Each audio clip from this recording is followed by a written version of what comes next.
UFC Vegas 74. These are the full card predictions and the betting breakdown. Looking forward to officially breaking this thing down. Last week, we did an early prediction video, and now I'm excited to be in fight week. We got an exciting card coming at us Saturday. Make sure you guys smash the likes. If you're new to the channel, subscribe. Turn the post notifications on and make sure to share the video as well. Also note, full card fight companion live 6 p.m. Eastern time on Saturday. Cannot wait to be back with the live stream. And let's get into our first fight of the night. Starting it off, we have Maxim Grishin and Philipe Lins. My pick here is going to be Maxim Grishin. I think he's going to end up winning the fight on the scorecards. I do think that Philipe Lins puts his punches together fairly well, but Grishin is better from the outside and keeps a pretty controlled pace. I also think he's going to have a physical strength advantage, a clinch grappling advantage. Not necessarily feeling like this fight is going to be a lot of grappling on the floor, but I do think they'll tie up at points, and Grishin is going to be stronger there. As far as knockout power, Lins might hit a little harder, but there's really no question marks around the Grishin durability, and he's not a guy that overshoots. And you look at his last fight when he beat William Knight, it was a boring ass fight, but he was dominant in victory. Why? Because Grishin is not going to put himself in vulnerable spots and take crazy chances. He's a consistent performer, and I think a consistent performance here, he's going to beat Philipe Lins and he'll get it done on the cards. As far as the betting odds for the fight, Grishin's a slight favorite at -140. Plus 120, Lins is the dog. I like the Grishin side. I like decision win. I think we're starting the night off with a Russian W. Next fight on the card, we got Luan Lacerda and Damon Blackshear. So, if you watch my early prediction video, I lean the side of Damon Blackshear, but that's why it's early predictions. I took some more time on this fight. It was one of them that I circled. I'm picking Luan Lacerda now. A big aspect to that is he has a higher level of competition outside of the UFC, and he's a lot more of a proven winner outside of the octagon. When you look at their last fights outside of the UFC, it's a win over Josh Smith for Damon Blackshear, who's 11-7. Tough guy, not a good record. Luan Lacerda outside the octagon beats a dangerous Muay Thai practitioner in Marcelo Alves. Big difference in level. And I look at that fight with Lacerda and Alves, and he definitely was at a disadvantage in the stand-up, but I think that Alves is a significantly more crisp puncher than a Damon Blackshear. And then you think about Luan Lacerda on the ground. His Brazilian Jiu-Jitsu skill set is pretty high level. He's a training partner of who? Jose Aldo. And also note this. Right now, he's at the UFC Performance Institute. I stalked his Instagram, which is also pushing the confidence towards Lacerda. Who's he working with? Cody No Love Garbrandt. Regardless of the chin of Cody Garbrandt and the losses that he's taking, he has very good boxing technique, far superior to Damon Blackshear. When I think about Blackshear, yes, he has a Brazilian Jiu-Jitsu black belt, but his advantage is probably the boxing. I think Luan Lacerda is going to be able to do okay here in this fight in the stand-up. I think he's the better kicker of the two. I'm still not overly impressed by the striking, but on the ground, he's a pretty top-tier grappler. Blackshear is tough to deal with. I got to go the side of Luan Lacerda. The pick flip because of the higher-level competition and higher-level training partners. We're going Lacerda to get this thing done now. I do think he'll win it on the cards. Regardless of Damon Blackshear, he has a fair amount of losses. You look, he's out-grappled in those fights at times, but never finished. Never been finished. He's plus 122 being Damon Blackshear. Slight favorite, Luan Lacerda at -142. Of course, I'd love to just jump all over the dog, but I'm not going to do that. I really feel as though after putting some more time into this specific matchup, I got to go Luan Lacerda to get this thing done. I'll say it. By a unanimous decision. Would be dope to see him get a finish, but Blackshear is a black belt in Jiu-Jitsu. Blackshear's never been finished on the mat, and I think Lacerda gets it on the scorecards. Exciting fight. Next fight on the card, it's Elise Reed and Jinh Frey. I am excited for this fight. I think Elise Reed is going to probably clearly win. I see her actually a lot quicker in the stand-up department than Jinh Frey. I know Frey's known for the Muay Thai, but I see Reed as having a speed edge. I think Reed is the better grappler of the two, and then add in the fact that she's 30 in her fighting prime versus Frey, who's 38. And, you know, realistically speaking, when you pass that 35, 36, 37, especially at straw weight, you're not in your prime. You're not going to be as quick as you once were. And then add on top of that fact she was brutally knocked out quickly in her last fight. I think Elise Reed is en route to win. Now, method of victory here, I lean the decision side. You see Elise Reed with some decision wins.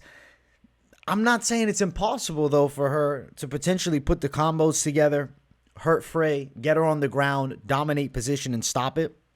More so because of Frey, 38 at her age, not in, you know, the best of her run. And I think that Elise Reed is a clear winner, but I am going to still stick with my guns on decision. I'm not going to flip to the side of her getting a finish. Though Elise Reed and Jinh Frey were even money last time I broke this down. It's minus 135 for Elise Reed now. She is growing as the favorite, and I think for good reason. I think she's a, you know, pretty confident winner here with women's MMA fight. Jinh Frey plus 115.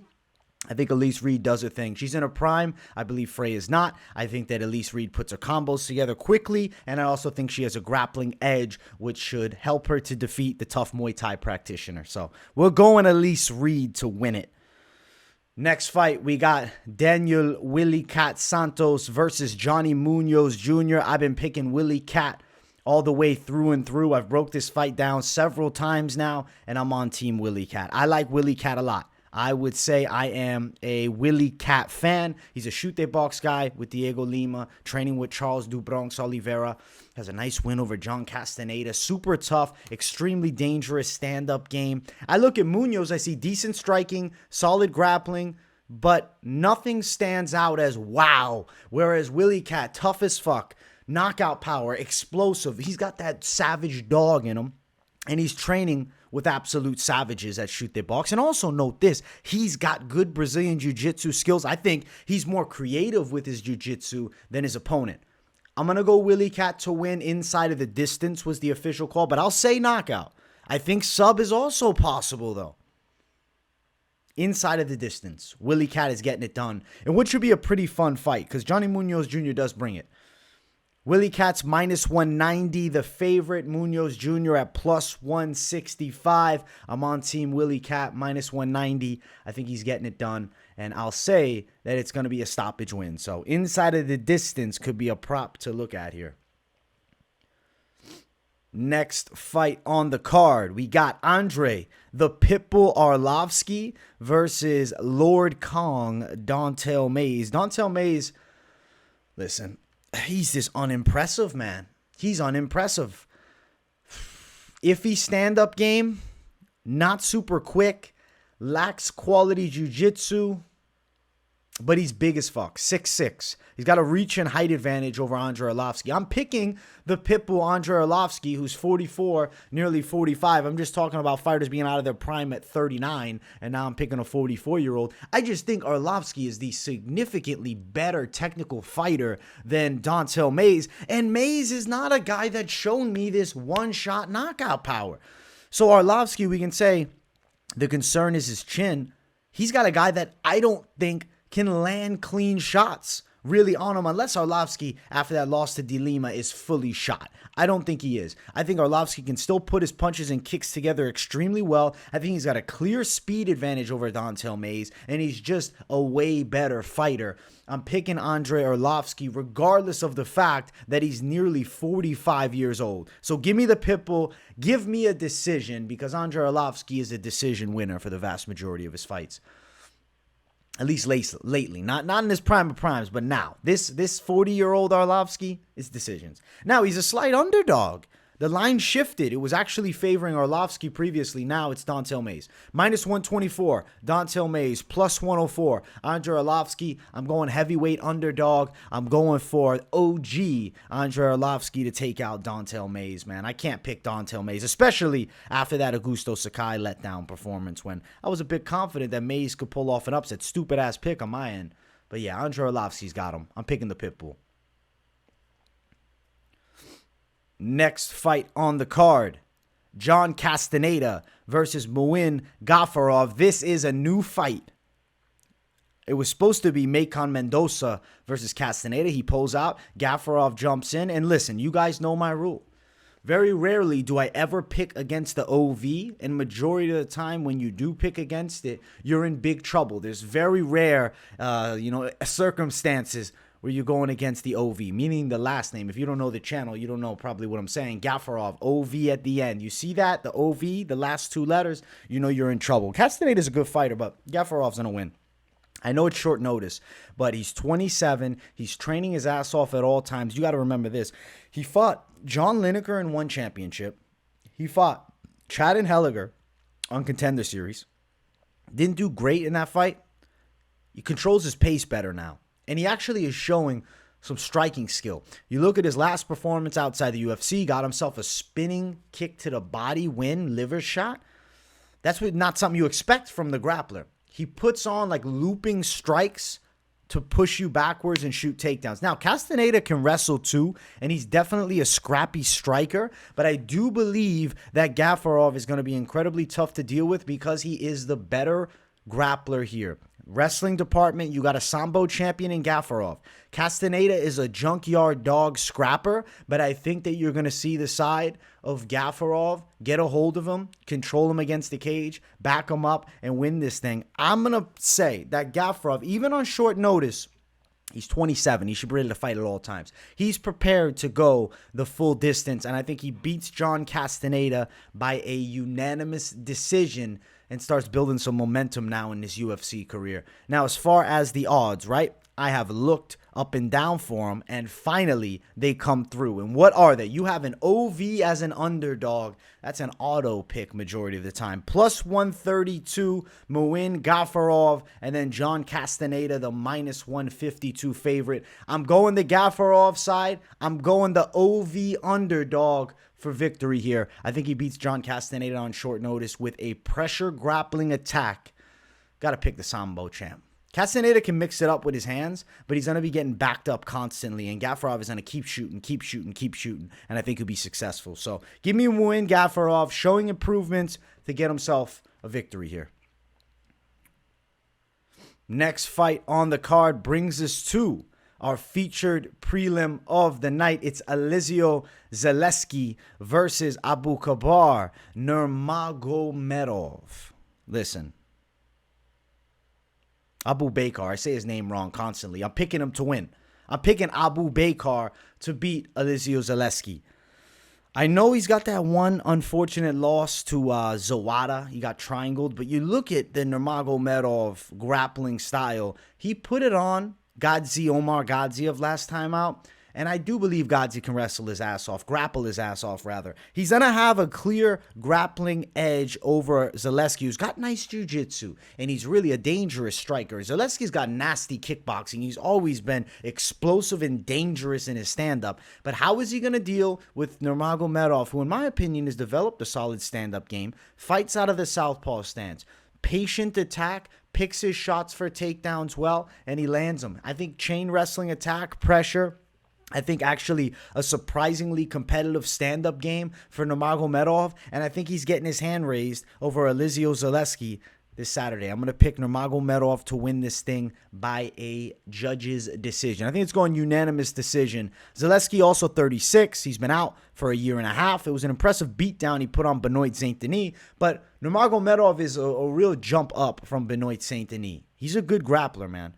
Come on, you can't doubt Dagestan's ground skills, and I think that he's going to get control of Zaleski, and he's going to get his hand raised. So, Nurmagomedov, decision. Abubakar Nurmagomedov is minus 101. I actually got him at dog money. I threw a little something down already on him, but now it's very close line, near even. You even find him at some spots as a favorite, and then Zaleski upwards of minus 119. Give me Nurmagomedov, give me decision, and give me slight underdog here. Let's jump to the main card. First one, it's Guram Kutateladze versus Jamie Mullarkey. And also, guys, if you're enjoying, smash that like button. And if you're new to the channel, subscribe. The pick here is Guram Kutateladze to take out Jamie Mullarkey. Listen, Guram is a pretty menacing force. His 2 fights in the UFC have been against Mateusz Gamrot and Damir Ismagulov, absolute savages. He's a great pressure fighter. He's got pretty solid kickboxing and is a very high output fighter. I also feel like he's got nasty low kicks and in close, mean elbows. On the opposite side, Mullarkey's a dangerous kickboxer, but he's a bit upright. He's there to be hit. Controversial-ish decision recently against Michael the Menace Johnson, and then he fought Francisco Prado, who wasn't necessarily UFC ready, and he did his thing, and now he's getting a jump in competition against Guram, who's also a training partner of Khamzat Chimaev, so it's almost like Guram has, you know what I'm saying, a little OV at the end of his name. So give me Guram Kutateladze. I think he's going to win it. How does he get it done, though? I feel like he's getting a KO. I feel like he's going to put heavy pressure on Mullarkey. He's going to land multi-shot combos, and then he's going to get some ground and pound off and end up stopping him in the second round. So I'm going to go Guram by KO in the second. I'm actually really excited to see Guram get a bit of a step down in competition. And if he goes out there and beats the brakes off of Jamie Mullarkey, this really jumps the stock beautifully. Because I do think he's a guy that could be fighting in the top 15 soon. I mean, he's got fights already against top-level competition in the UFC. I mean, he's got a win over Mateusz Gamrot, regardless of whether you think he won that fight or not. On paper, he has a win there. He went distance there. And then he fights Damir Ismagulov and loses a hard-fought decision. He's going to beat up Jamie Mullarkey. As far as the odds for this one, Guram is a wide favorite. Makes sense. He's a high-confidence pick for me, and the bookies know. Minus 315 for Guram. Jamie Mullarkey plus 255. Give me Guram Kutateladze. I'll say he'll get it done by a knockout. I'm thinking ground and pound. Fun fight, man. Excited for the showcase for Guram. Next one, ladies going after it. It's Karine Silva, Ketlen Souza. I got to pick Karine Silva as, a proven UFC winner.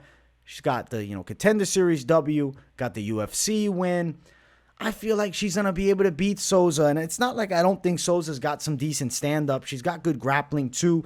If you look at her game, she's got 8 knockout wins, good Muay Thai base, and throws good power shots. But I do believe that Silva is going to be more technical in the striking department, and I also think she's got a better jab than her opponent, which is going to really aid her in controlling range. She's a little bit of the taller girl. That's a factor here. You look at the ground skills of a Karine Silva. She's got solid Brazilian Jiu-Jitsu. She's a good grappler, and she's a good athlete, too. Women's MMA fight.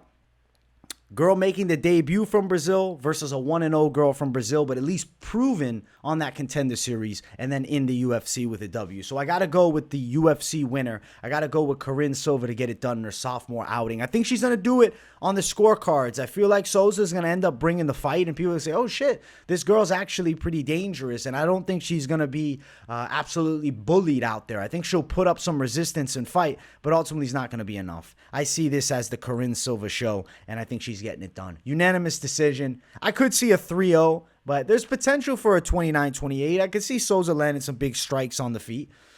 Looking at the lines here, Silva is swelling as a favorite. Minus 225. Ketlen Souza, the plus 190 dog.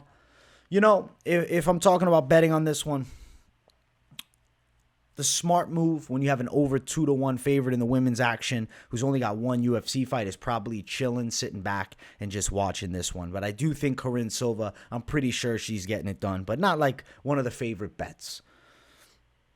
Next fight on the card, we got Tim Elliott versus Victor Altamirano. I'm picking Tim Elliott to win, and he's another one of those confident picks where I threw down early on the money line. I think that he's going to be able to outgame Victor Altamirano. You got a veteran, savvy Tim Elliott. He beat Tagir Ulanbekov from Dagestan, and Ulanbekov's a good prospect. I know people, kind of sleep on Ulanbekov a little and kind of say he's like the runt of the Dagestan litter. And regardless of Tim Elliott putting his fingers in the glove and, using the veteran, savvy experience to win it, a win's a win.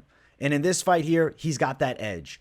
Altamirano's got some scrappy boxing skills, and he's got a nice wrestling base too, and he also throws a good amount of volume on the feet. But Tim Elliott, I do believe, is going to be tricky to deal with the unorthodox stand-up. Obviously has a good wrestling background, good cage control, and like I said, veteran savvy. I got to go with the guy who's challenged for the world title, who's won the Ultimate Fighter Redemption, a guy who's been in the UFC forever at this point. I feel like I've been watching Tim Elliott since the start, man. Holy shit, he's a flyweight veteran. He's one of those flyweight OGs.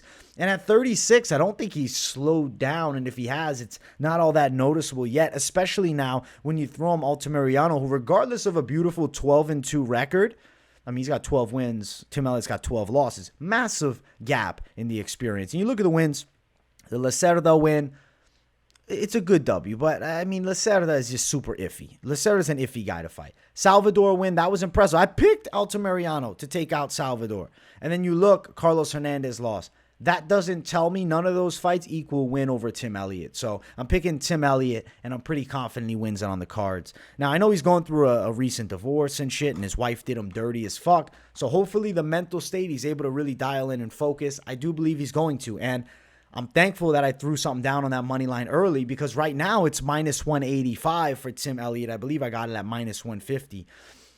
Plus 160 for Altamirano as the dog. I got to go Tim Elliott to win this thing.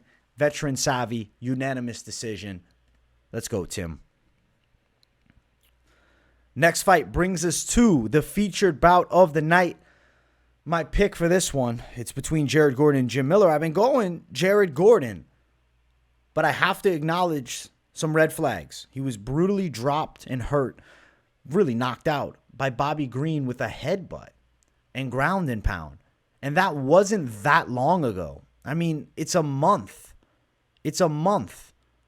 So that's a red flag to me. I am picking Jared Gordon to win because I do believe he's going to have a tricky stand-up game for Jim Miller. He definitely can match the defense with the wrestling. I feel like Jared Gordon's boxing's better than Jim, even though Jim's been getting some nice KOs. It's one of those red flag fights, though. I want to see the scales, man. This is a fight that the weigh-ins are going to tell me something. Not because I'm thinking either one of them misses weight. I want to see how Jared Gordon's body language looks. I want to even listen to his media day interview. What happened directly after that Bobby Green fight? Did he go right back into training? Did he take 2 weeks off? Like, this is a fucking lightning speed turnaround. And he was hurt in that fight. He took damage. He potentially has, a concussion. To be able to turn around and fight like that, it's kind of crazy to me. I'm picking Jared Gordon to do it. But it's not one of my favorite picks, man. Jim Miller is a savage veteran, and he's always a live underdog. Looking at the betting lines for this one, Jim Miller is plus 146. You can see on Tapology he was plus 200. The line has come down because people are all over Jim Miller as a live dog. And then Jared Gordon now minus 171 as the favorite. Like I said, weigh-ins are going to be a telltale. Media day is going to be a telltale. How's Jared Gordon doing after that fight? Because I mean, it's like he got knocked out a month ago and he's flipping right back in. This is one of the picks that I'm telling you guys right now, subject to potentially change. This is one that in the weigh-in recap show Friday, you really want to be looking at. You want to be listening to. Because this could flip the other way. And it could go the dog money side. For now, I'm going to stay on Jared Gordon because that's where I've been at. But it's a concerning pick. It's not one of my favorites. But I will say Gordon does it by a decision. Next fight on the card is our co-main event. It's Bruce Leroy, Alex Caceres versus Daniel the Pit Pineda. I'm a big Daniel Pineda fan. He's a junkyard dog, but I'm picking Alex Caceres. And shout out Alex Caceres because, when I first started this channel, he came on for an interview when I had like 40 subscribers. So much love to him for that. Not picking Alex Caceres because of that, though. I do think he's going to have a distance striking advantage. I feel like even though the age difference is only 3 years, I feel like Caceres is maybe more so in his prime than Daniel Pineda, regardless of Daniel Pineda in his last fight really putting it on Tucker Lutz. That was a good performance. Caceres has been a consistent performer with just one loss as of recent to Sadiq Yusuf, who's a tremendous fighter. I feel like Alex Caceres from range is going to find a lot of shots here. He's got that height edge over Pineda. I could see him outstriking Pineda similar to how Andrei Fili was doing before, unfortunate eye poke stopped that fight. I feel like Caceres to win it, man. I don't see Caceres being put on his back by Pineda, though Pineda's pretty strong and can wrestle. I feel like Caceres is going to be able to move on him. He's got a speed advantage. Also note Caceres is a southpaw. He's got that reach edge. He's got that height edge. I like his striking from range. I think he picks apart Daniel Pineda. I think there's a chance that Caceres stops him, but if you look, right, Austin Springer sub, decision over Kevin Kroom, submission over Sungwoo Choi, and then he knocks out Erosa with the high kick. So there's always a chance of finish with Alex Caceres, though he's a guy that definitely can go the full 15 and can put it on you for 15 minutes and let the combos flow. Like the way, you know, he did to Chase Hooper, you know, absolute savage Chase Hooper, who's now somehow a Muay Thai expert. Yeah, I'm going Alex Caceres to do it. I'll say decision win, but it wouldn't blow my mind if he gets it done inside distance. I could see him hurting Daniel Pineda as Pineda tries to close the gap and a straight punch lands and he buckles him, and Caceres just picks his shots beautifully. And maybe even subs will really hurt Pineda. But ultimately, I'm going to still pick win by decision officially. But maybe those are props to look at, like an inside distance or a sub. Line here around -173 for Bruce Leroy, Alex Caceres, and then Daniel Pineda, the +148 underdog. I'm going for Caceres. I'm going with the favorite, Bruce Leroy. He wins this fight.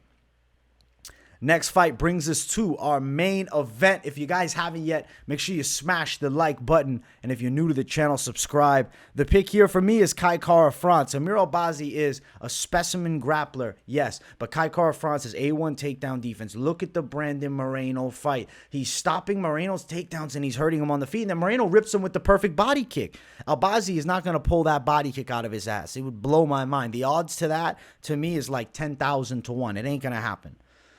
I think that Kai Kara-France is going to touch up Albazi on the feet. He's going to frustrate him with his takedown defense. He's going to have that speed edge on the feet. He's going to have a good movement going. Albazi's going to chase him a bit. He's going to be failing takedowns. He's going to shoot a lot. He's going to be failing. He's going to be getting frustrated. He's going to open up on the feet. And I think Kai Kara-France is knocking Albazi out in the third round. Now, exact method of victory for rounds, we're playing fucking roulette with that. But I do think Kai Kara-France is winning it by knockout.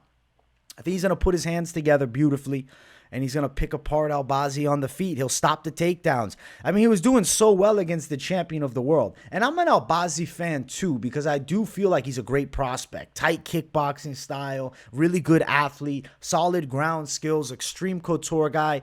We had Patchy Mix on the money line for that off week last week, and he trains with Albazi. So, of course, he's picking Albazi to beat Kai Kara-France. I'm not being swayed by my guy Patchy Mix. I think that Kai Kara-France could put a stiff jab on him too, and bust that nose up. And then I think he's finding shots. Watch out for his elbows. Kai Kara-France is dangerous, man. He's so dangerous. And I loved his loss to Moreno up until that kick. He was looking really good. I think Kai Kara-France is still a contender in this weight class. I think there's a chance that he challenges for the title. I'd watch him fight Brandon Moreno again. So give me Kai Kara-France to beat Amir Albazi, and I think he will do it by a knockout. As far as the odds, lines are very close.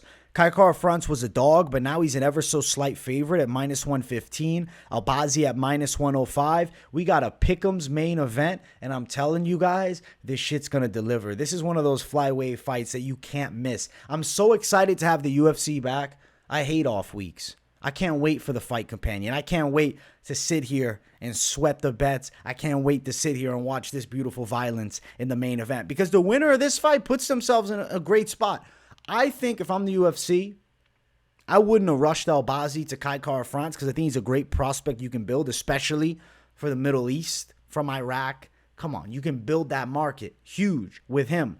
But they're throwing him Kai, so they're kind of putting it all down on him. Let's see what he's got against maybe the most dangerous, one of the most dangerous guys regardless, one of the most dangerous guys at 125 pounds. City Kickboxing Zone, Kai Kara-France. I got to respect the team. I respect the skill set. I think Kai Kara-France is getting a knockout win. He'll stop takedowns. He'll piece up Amir Albazi on the feet, and he's getting a knockout win. So give me Kai. And also, if you look, the loss that Albazi had to Shorty Torres, when he's getting backed up, Albazi doesn't like it. That's where he gets hurt. He got dropped a few times in that fight, and I think Kai's dropping him here. So Kai Kara-France to win the main event by knockout, and I actually can't wait for it. We got an awesome card, man. UFC Vegas 74, bringing the heat like I've been hyping up the whole show. Make sure you watch the fight companion with me. That'll be fun. Smash the likes. If you're new to the channel, subscribe. Let me know what you think of the picks in the comments. Definitely let me know what you think of the pick flip to Luan Lacerda after early lean was Blackshear. But yeah, we're going to Lacerda side. Fun card. Awesome week. We're back to the usual content. One slight shift, though. It's Memorial Day Monday, so Money Line is not a Money Line Monday this week. It's Money Line Tuesday. Just something to note for the people. Thank you all for watching. Much love to each and every one of you. If you got nothing to say in the comments, W in the chat as always to boost the algorithm for your boy. Can't wait. Much love, and I will see you all in the next one. Peace, everyone.